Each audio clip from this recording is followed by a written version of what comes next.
Hello mathematicians, puzzlers, and other curious people.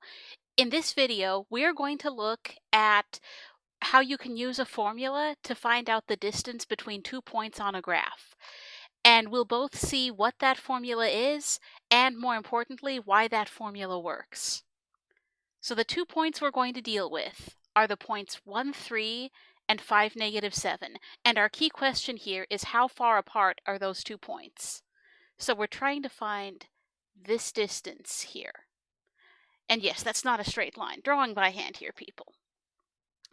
So I want to point something out about this. It would be trivially easy to say, okay, well, they're this distance apart vertically. It would also be trivially easy to say, okay, well, they're this distance apart horizontally. So they've got a certain distance vertically, that change in y, and a certain distance horizontally, that change in x. You already know how to calculate those from calculating slope many times. So the change in y is just one y value minus the other. The change in x is just one x value minus the other. The question then becomes, how does this help us? Well, I'd like to point something out. Because one of these is a vertical distance and the other is horizontal, they make a right angle.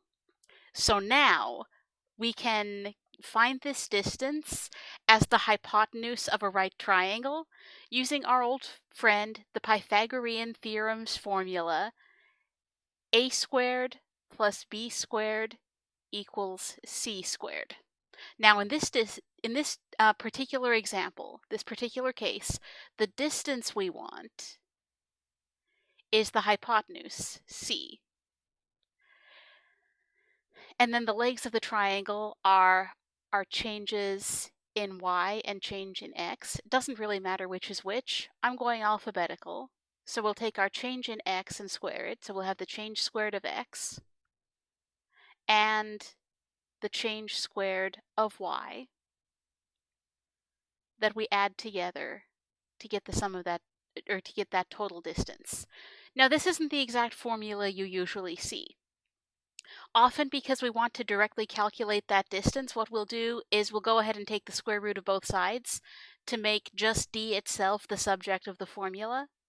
So we'll say that d is the square of the sum of the square of the change in x and the square of the change in y.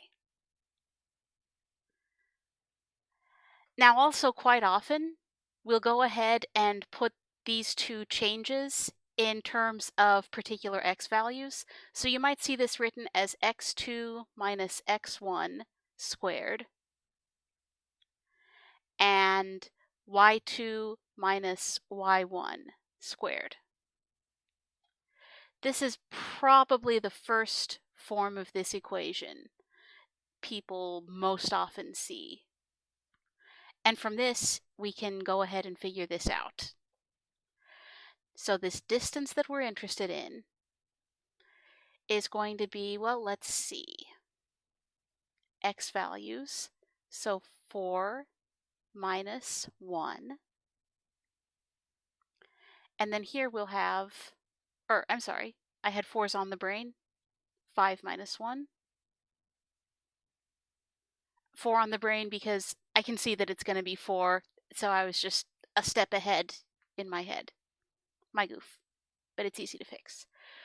Okay, so then we have our two y values that we need to subtract. Now just to be consistent, I'm going to start with the -7, but in this one, because we're just going to square it anyway, it doesn't actually matter. Feel free to try it both ways to see what I mean if you're not wanting to believe me that doesn't matter, and that's valid.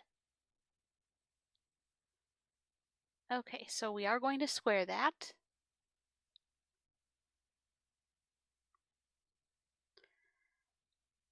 And then we'll add them together and take the square root.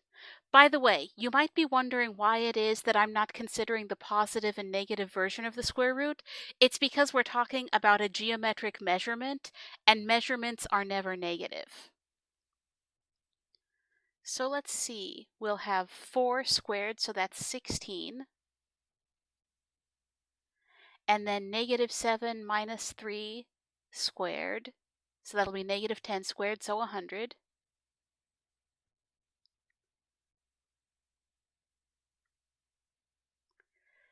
So we're taking the square root of 116.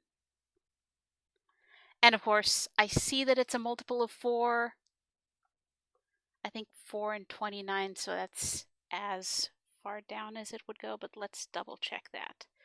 So let's see, the square root of 116, yeah. So that's exactly double the square root of 29. I also know it's in between 10 and 11, because if it were the square root of 121, that would be 11. So I'm expecting it to come out between 10 and 11, a little bit closer to 11. Now, if I go to a decimal estimate for this, because those are often more useful, I get approximately 10.77. So my estimate was right. Between 10 and 11, a little bit closer to 11. For a lot of problems, for a lot of practical problems, you might prefer this version. If it's not an application problem, if it's just a problem given algebraically, your teacher probably wants this form right here, the exact form. But this estimate is often useful for applications.